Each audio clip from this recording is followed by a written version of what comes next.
Hey everyone, welcome back to Corporate Decoder. Today we're diving into a report so packed with numbers you'll need a financial parachute just to keep up. Get ready for the unaudited semi-annual report of the Calamos Investment Trust family, where we'll try to decode closed-end fund performance without getting lost in the fine print. This report covers the period from November of last year to April. It's a look at how Calamos's funds like the convertible opportunities and high income funds are doing. These aren't your typical stocks, they're closed-end funds, meaning they issue a fixed number of shares, and then those shares trade on the market just like a regular company. Before we get started, if you appreciate getting real insights on these difficult to read documents, make sure you're subscribed. We also have a Discord community linked in the description below where you can discuss it with other investors. One thing that might matter is their distribution policy. In plain terms, this is how these funds aim to pay you. There's a level distribution and a managed distribution policy, but it boils down to getting a steady stream of income from things like investments, short-term capital gains, and sometimes even your own money back, called return of capital. What's important is that amount per share, such as Calamos Convertible and High Income Fund, which sits at about 10 cents.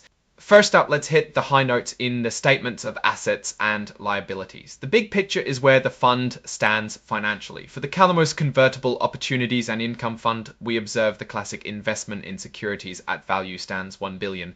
This represents the fund's main investments, and changes reflect the overall performance.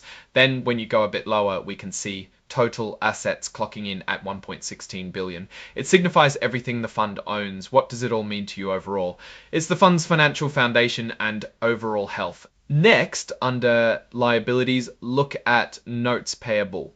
We can see that the fund has 291 million. It looks like a lot, but this closed-end fund using borrowed money to leverage its investment positions. Now, why is this important? Well, the fund also owns investments. That's why it looks like a lot. Then in the next line, you see it has around the same under assets. Finally, let's jump all the way to bottom where it shows shares outstanding and net asset value per common shares. 77 million shares outstanding, and each share is worth $9. This essentially means that if the company sold everything today and distributed it all, you would get $9 for each share owned. Let's switch over to the statements of operations so we can see how the fund made all that money. Now, one of the expenses here is pretty high. It takes out investment advisory fees, but after that is interest expense on notes payable, which floats around 7 and 8 million. Why does Calamos pay so much in interest? Well, again, because we talked about it earlier, this closed-end fund using borrowed money to leverage its investment positions. You pay interest to borrow that money.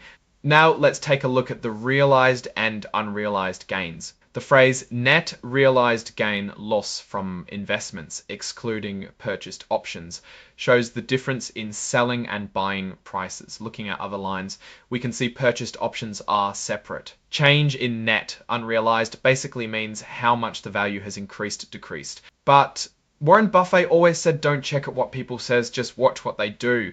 In this case, people are saying great things from the top, but the bottom line is that shows net increase, decrease in net assets, which implies that it's going down, and that's because there is basically a distribution is giving investors their money back. This shows a large problem because they are paying more than their income and losing money. Hopefully they can sell some of the assets for profit eventually. Moving to the statement in changes in net assets. They lost a lot of money over that period. The difference between and beginning shows a 36 million loss. Let's check out the statement of cash flows so we can see any other big red flags here or where all this money is going. First is cash with custodian, which shows how much the company has in cash. We also are paying distributions, and we can see where it all adds, so that's a bit of loss. There doesn't appear to be any material changes happening here. We also need to do an overview for other funds, so we will try to repeat some steps. For example, a lot of the global dynamic income fund numbers reflect that their fund had to pay interest payments, which created a net investment income loss IMAB number. One of the things here that's also concerning is that net unrealized gains from 9 to 30 million over the year. Seeing the realized losses, the chart didn't do so well. Realized and realized net gains on investments lost 15 million. Global dynamic income also lost money too, and is lower than beginning number. So all we see is losses over here. For the Global Total Return Fund, we can see a slightly similar story in terms of losses over the net assets. Now, in this case, the main liability expense is interest expense on notes payable, but not as much capital loss happened as Global Dynamics, so it's doing not as bad. If we look at the expense ratio in the financial highlights section for every other fund, it seems that the company that is managing that is doing really well, taking a lot of cash through investment advisory fees. This would imply that regardless of the portfolio doing well or bad, the company is making money. Let's talk about the long-short equity and AMP dynamic income trust, where they've been doing. Well, from my analysis so far, the numbers don't look too hot, especially when combined with debt payments.